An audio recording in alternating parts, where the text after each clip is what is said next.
Hello Dram fans, and thanks for joining me. In December 2023, something amazing happened. This channel has passed 3,000 subscribers. This community is now 3,000 strong.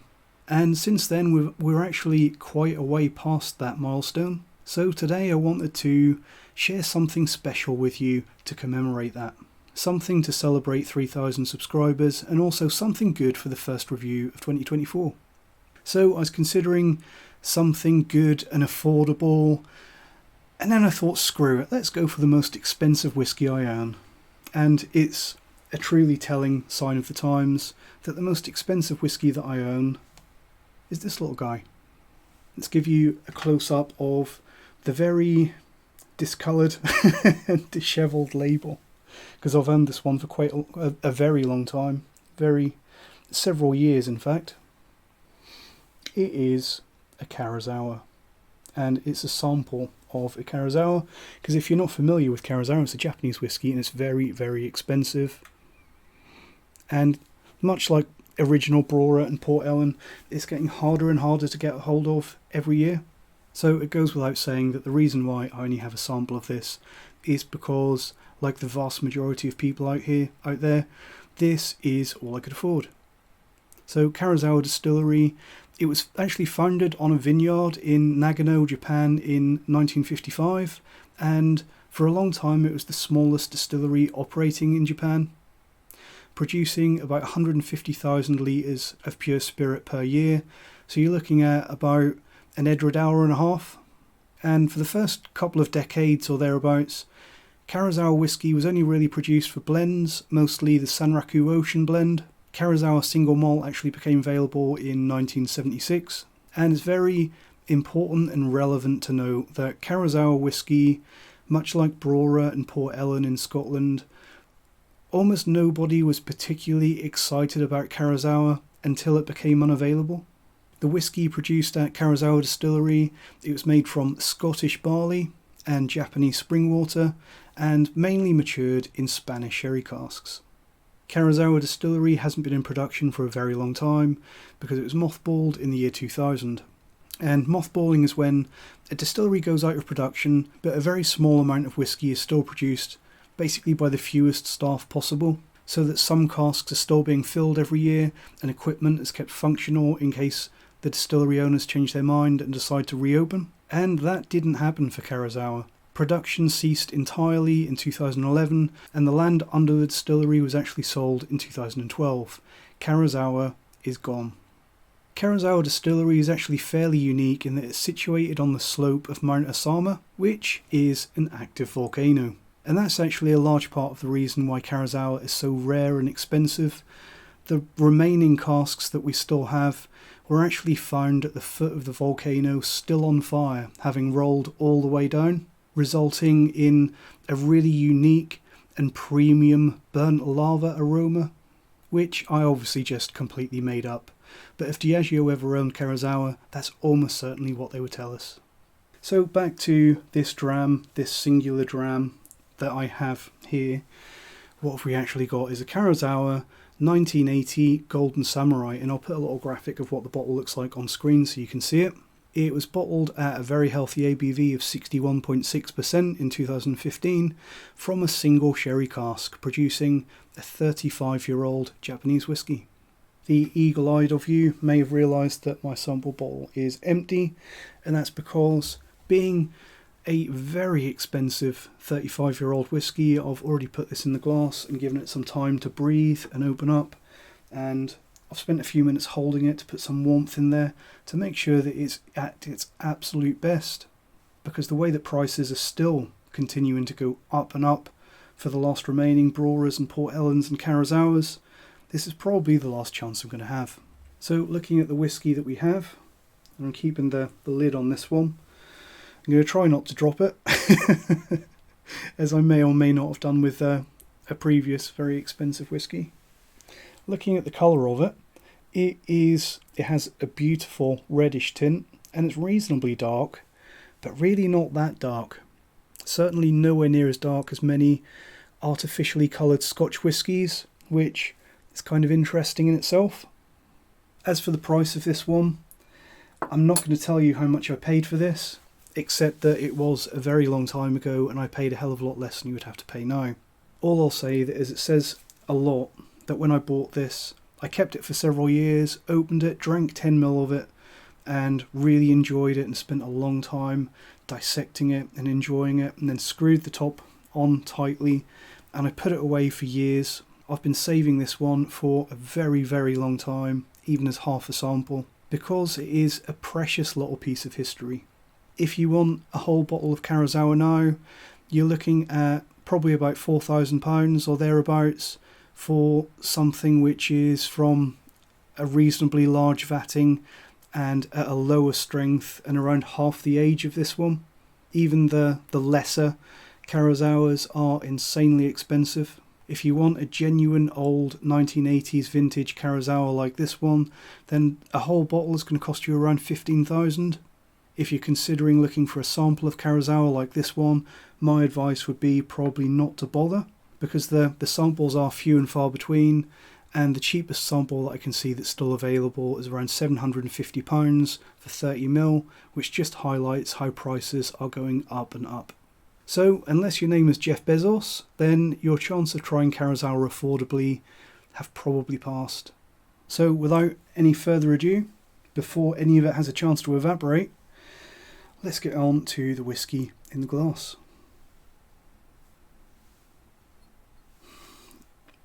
Absolutely stunning nose, as you might expect. Really dense sherry oak. Really heavy sherry influence on this one. As well as some bitter European oak, cocoa. Very waxy. Waxy leather polish, carnauba wax, furniture polish, but also very fruity. Strong note of kind of stewed sugary fruits, kind of like a note of dates, as well as a little bit of gunpowder on the nose. Quite medicinal, which was something that really surprised me when I first tried this one. Medicinal, kind of like a deep heat, as well as almonds, antiseptic bandages, and a little bit of menthol on the nose. Something that really surprised me about this one is that it kind of does the medicinal antiseptic side of Islay better than a lot of modern Islas do. Strong note of quality pipe tobacco, like fresh, quality, expensive tobacco, which really grows into a really nice fragrant woodiness on the nose. A little bit of damp wool, but that fruitiness, that kind of aged, stewed fruitiness is always there. A little bit of a cherry liqueur note on the nose. Quite nutty, spicy European oak coming through again, without being too bitter. Interesting, slightly umami and savoury notes on the nose. Absolutely fantastic. You could nose this stuff for a half an hour or more and just enjoy the aromas, and I have. So let's see how it tastes. Precious, precious juice.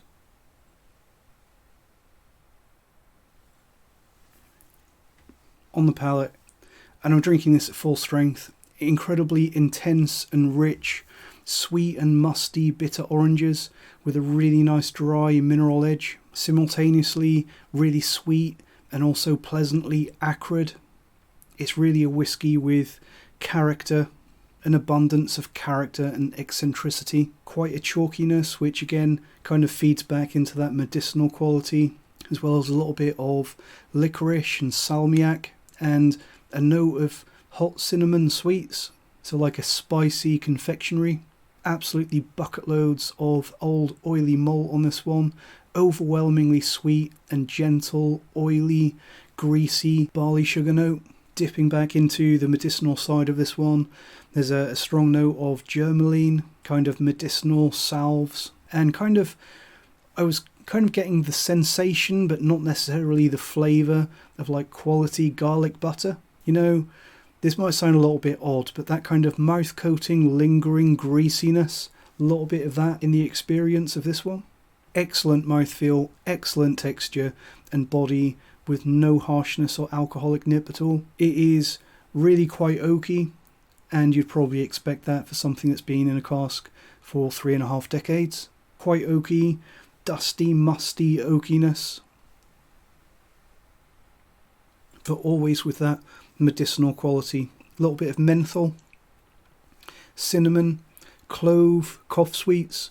I actually think, and I'm not saying this from experience, but it is how I would imagine like a 35-year-old single cask Bowmore from a sherry cask would probably come out, because Bowmore can make absolutely stunning whiskey, but a lot like this one, it's always far too expensive. The quality of the ultra expensive, really old Bowmores is really worlds apart from the cheap, affordable stuff that we get. And it's interesting that this Japanese whiskey, distilled all the way back in the 1980s, nearly the 1970s, really is very Scotch style, and it's old, traditional Scotch style at that. Very slight, kind of cardboardy note coming through right at the end, and possibly coming through from some of the oak tannins, because this had such a very long maturation. Quite extractive, but probably understandably so. As for the finish, lots and lots of old oily malt notes on this one. I think only on the finish of this one, I'm drinking this at, what is it, 61.6 ABV, and I think it's only on the late finish that the ABV presents itself at all as a slight pressure on the tongue that just reminds you of that high strength, but never any sort of harshness or excessive bite. Bitter, sweet, musty oranges, orange juice, pine, raw wood, musty Dunwich. I just can't imagine anyone being given this blind and not absolutely loving it. And I also can't imagine anyone, I'd be surprised if anyone realised that it wasn't a very good quality Scotch. So what's the verdict with this one? This most precious of drams that I've been hoarding for nearly 10 years. This dram that I bought because at the time that I bought it, I very rightly so realised that it was the last time that it would be remotely affordable to try this little piece of history that was slipping through our fingers. Purchased back when I had no idea that I would be here in 2024 talking to 3,000 of you guys out there with my own channel and our own fantastic community. So what do I think of this Karuizawa? Has it been worth the wait? Of course it has. Absolutely breathtaking. This is pretty much as good as whiskey from any country gets. From my memory of drinking the first kind of 10ml, and that was going back around 6 or 7 years ago, I remember I didn't think this was going to come out above the Brora that I had for the 1,000 subscribers celebration video. But honestly, it's pretty much equal, possibly even slightly better than that Brora.